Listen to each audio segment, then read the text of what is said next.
Welcome to all the classic car enthusiasts. Well, just back from our break in Scotland. We had 4 days in Edinburgh, so we went to see 3 or 4 fringe shows, which were really good, very professional.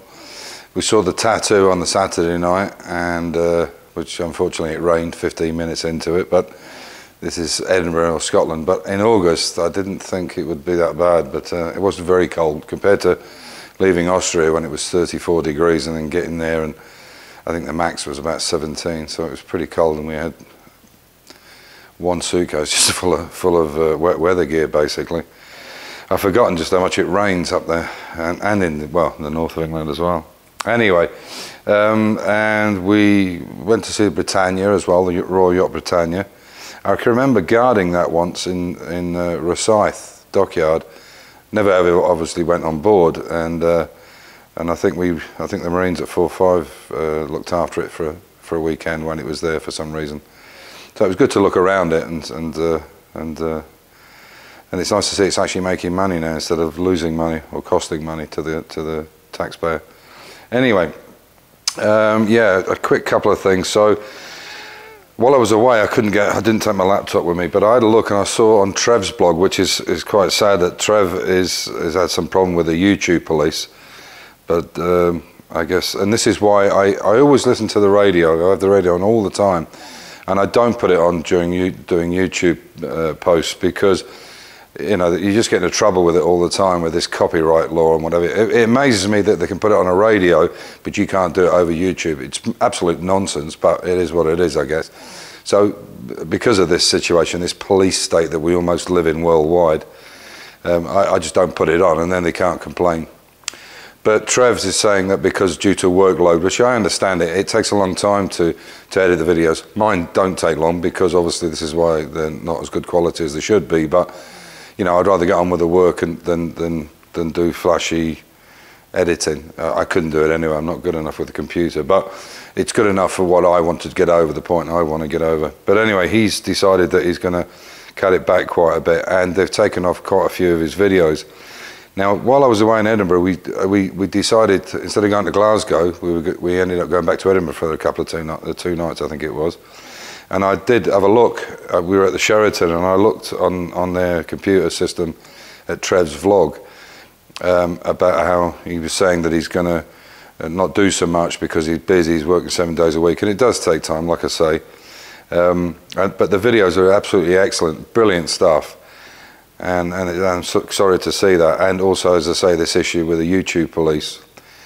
But I looked today to have another look at it, and then I noticed the one he just put up is gone as well. Now, whether he took that off or YouTube took it off because he was a bit negative about them, I don't know. Maybe this is what will happen to this one. Who knows? But unfortunately, it's the way it is these days. Anyway, I'm sorry to see that happening, and I hope he comes back from time to time and does a few updates for us, because I really enjoyed his videos.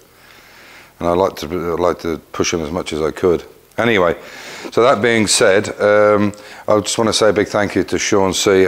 You might have seen a video of his where we were over looking at his car, and I went over to talk to him, and he was very kindly. He has a Mini 30, as you know, and these are the little Corgi certificates, and this is the anniversary 30 Mini. And they only made them in 2 colours. They made them in this maroon with a gold stripe, I believe it was, and the black one that he has with a red and a gold bar, I think it was. They made 2 styles for the 30th anniversary. And thanks very much for that, Sean. And he's got a numbered certificate with it, so he's got the one before me or the one after me, whichever.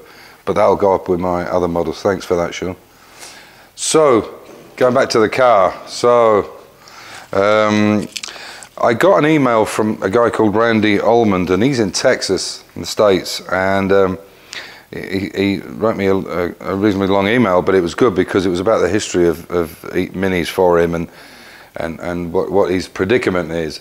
And he says he has it on a rotisserie. So if you're watching into this, Randy, I'll send you an email. And because I didn't want to go into a long explanation written on the email, rather than I could actually show it here. Maybe it might be good for some other people. But you were saying you've got it on a rotisserie. Now, if you have got it on a rotisserie, one of the things I've learnt, and I think a few other people have learnt in the last few months, when I made the original jig for this, it had a bar running right the way through it, and they need that. If you're taking out major components, i.e. the floors, the inner sills, the inner wings, you need to have support right through the car. Now, whether that's a bar coming through onto an A-frame and then support on the back, or a bar going completely through. But the type of jig that I changed it for, which is quite a common one which you can buy, is just the front and the back, and that will not suffice to do any major repairs in the centre of the car or at the front or the back. You then need something else to put it on, like trellises. This is a little mini trailer I made up in the not mini as in mini, it's a little trailer I made up for the garden, and I use it for moving around bits and pieces with my little John Deere tractor. But it's perfect for the minis, for the mini bodies. So, as you can see, Amir's been pretty busy. He's got the doors set up on it. They're not 100% yet, but they're pretty good. And what I'll do now in the next bit is I'll go over what Randy's asking me about in the email. So I'll catch you in a minute, and I'll bring you in a bit closer. So Randy, okay, so you can see this one's already been done. These are new Heritage wings and new Heritage inner wings. This front landing panel is the original one off the car. What I would say to you is, if you can, buy the Heritage panels. They are much more expensive, in some cases 3 times, but you'll have 5 or 10 times less work to do with them. The only other good panel that I've come across is a company called M Machine, which are in the north of England. I'm sure you can find them. Their panels are extremely good too, M Machine. But if it's got Magnum on it, don't use it, because they're awful. Anything that has some of them panels are okay, the basic ones, but anything that's got a profile in it which you're going to see like a doorstep, don't even think about it. They're rubbish, absolute rubbish, in my opinion, for what that's worth. Other people have different ideas, that's fine, but if you're looking for some sound advice, on what I'm saying is Heritage first, then M Machine, and then just don't bother, in my opinion. You can really tell the difference between M Machine and Heritage. There's a massive, massive difference, and you can see these wings are the real deal. As I said, they are 3 times more expensive, but mini spares are reasonably cheap anyway. In fact, they're very cheap compared to a lot of other classic cars. You can put a mini together for not a lot of money, considering. You were asking about the front end. So the thing is if you're going to use a jig, like I said, it should be a tubular right the way through. If you can push it right through the back, just cut a hole or make a flap and then weld it in afterwards. It's the back seat swab, it's not going to make any odds. But definitely put it on a tubular, because if you're going to do major work to the floor, you need it. If you're taking the inner wings out, the same situation. I'll bring you in here and hopefully you can see what I'm talking about. I'm not too far. Okay, maybe if I pull that round a bit, I'll bring this in. This is the nice thing about being on wheels. You can see here the inner, and you were worried about alignment. Well, if you go and look back on some of the other videos I've done, if you go to Dave Jaguar and type in mini front inner wing, mini outer wing, whatever, it'll come up. But basically these line up quite easy. But what you've got to do is make sure, the first thing you want to do when you put it on is, if you're doing an inner wing, you must make sure that you clean all this internal piece here. And when you go to put it on, fit it on with the bolts central to the top suspension, the top shock absorber bracket. So if you get those bolts, the holes will be bigger than the captive bolts, which is in here on the top. You won't be able to see it, but it's just around the back here. There's 2 on the top and 2 underneath here. If you get them nice and square, then you can play with the panel and get it squared up. But it's very, very important. So what you want to do is avoid, I'm going to bring you back out again for a second.